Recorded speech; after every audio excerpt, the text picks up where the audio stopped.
Bienvenue pour cette nouvelle séquence des paroles de la vie éternelle avec Marc Joseph. Nous sommes aujourd'hui le 28 octobre. 28 octobre 2023. Encore une journée de grâce. Encore un jour de grâce à vivre avec Jésus-Christ. Jésus-Christ qui te dit ce matin, je suis avec toi tous les jours jusqu'à la fin du monde. Jésus donne sa promesse d'être avec toi tous les jours jusqu'à la fin du monde. Donc s'il est avec toi tous les jours jusqu'à la fin du monde, chaque jour c'est pour toi un jour de grâce. N'oublie pas. Il ne faut pas que tu oublies cela. C'est pour ça que chaque matin je viens te rappeler. Parce que si tu oublies, si tu parviens à oublier la présence de Jésus-Christ dans ta vie, tu peux aller à la catastrophe. Jésus-Christ, c'est celui qui te garde, qui te conduit, qui t'enseigne.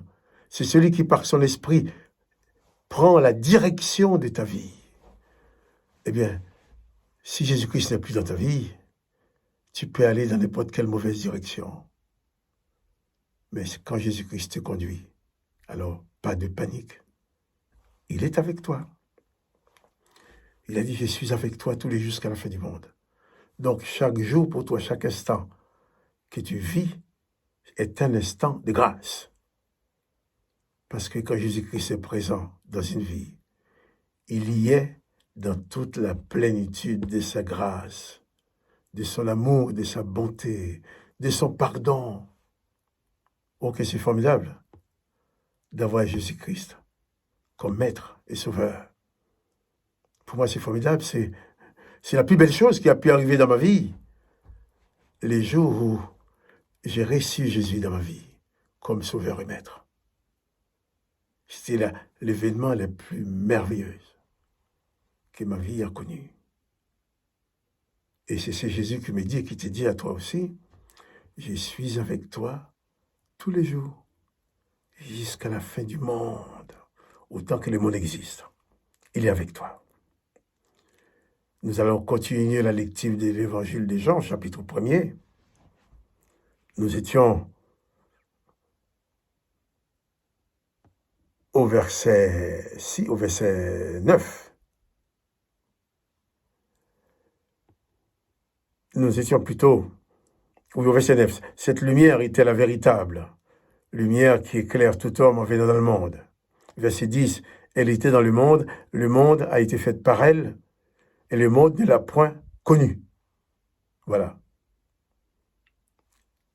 Jésus, qui est la parole du Père, qui est à l'origine de la création du monde, il vient dans le monde ne l'a pas connu. Il ne l'a pas connu. Et les textes ont dit, elle est venue chez les siens, la parole, Jésus-Christ, elle est venue chez les siens, et les siens ne l'ont point reçue. Il est venu chez les siens. Jésus-Christ est né en Israël, dans la maison de Joseph et de Marie. Il a grandi son enfance en Israël. Il a commencé son ministère sur la terre d'Israël. Il dit qu'il est venu chez les siens et les siens ne l'ont point reçu. Les religieux de l'époque, les sacrificateurs qui étaient les siens, de son pays, ses compatriotes, enfin même, peut-être même avait des liens parentés avec Marie, avec Joseph. Mais ces gens-là n'ont pas voulu de Jésus. Ils ont poussé le peuple à demander sa condamnation. Donc, Jésus est venu chez les siens, et les siens ne l'ont pas reçu. Au verset 12.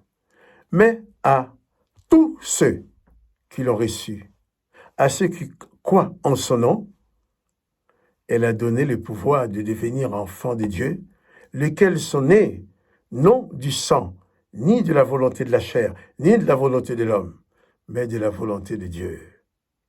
Jésus-Christ est venu, et les rabbins, les sacrificateurs de l'époque, les chefs religieux qui ont dit, les recevoir, dit, écoutez, tu es venu nous apporter la voix de Dieu, nous t'accueillons à bras ouverts, ils l'ont rejeté. Au contraire, ils l'ont fait mourir. Mais les textes ont dit aussi qu'il y avait des gens qui croyaient en Jésus-Christ. Mais à tous ceux qui l'ont reçu, à tous ceux qui croient en son nom, Jésus a donné le pouvoir de devenir enfant de Dieu. Waouh! le pouvoir de devenir enfant de Dieu. D'un coup,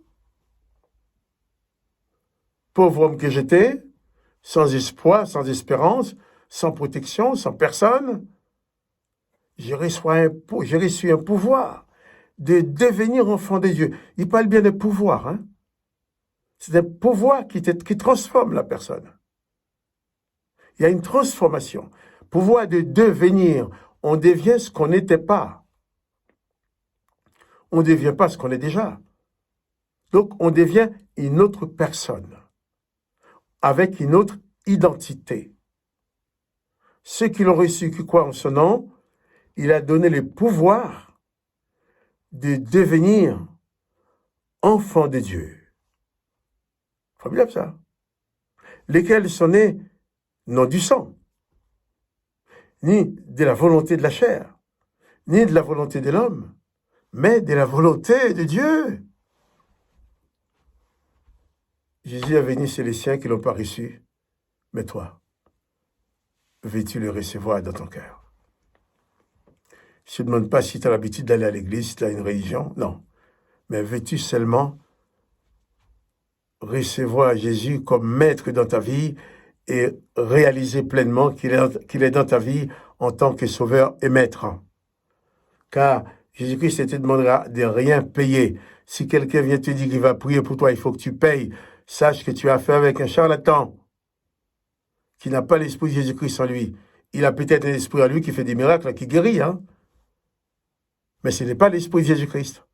Parce que l'esprit de Jésus-Christ ne te demandera jamais de payer une prière, de payer une prestation, de payer une prière pour la guérison, de payer une rencontre avec Jésus. Non. Tous ceux qui demandent de payer sachent que ce sont des collecteurs de fonds. Ce sont des serviteurs d'autres esprits qui se font passer pour serviteurs de Jésus-Christ. Ne les écoute pas. Chaque jour avec Jésus-Christ, c'est un jour de grâce. Même quand Jésus-Christ est venu chez les siens qui ne l'ont pas reçu, Jésus-Christ ne les a pas maudits. Il ne les a pas rejetés. Verset 12. Mais il dit, mais à tous ceux qui l'ont reçu, il a donné le pouvoir de devenir enfant de Dieu. Tu as reçu le pouvoir de devenir enfant de Dieu.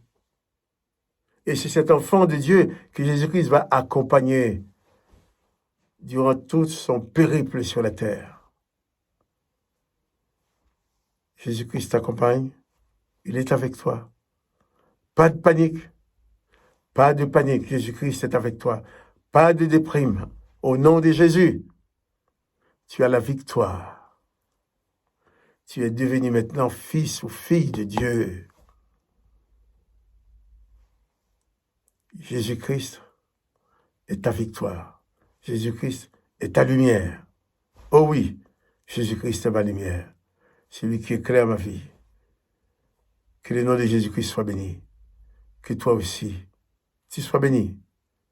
Et quant à moi, je te redis encore, souviens-toi et n'oublie pas que Jésus-Christ est avec toi tous les jours jusqu'à la fin du monde. Il ne t'abandonnera jamais. Que le nom de Jésus-Christ soit béni.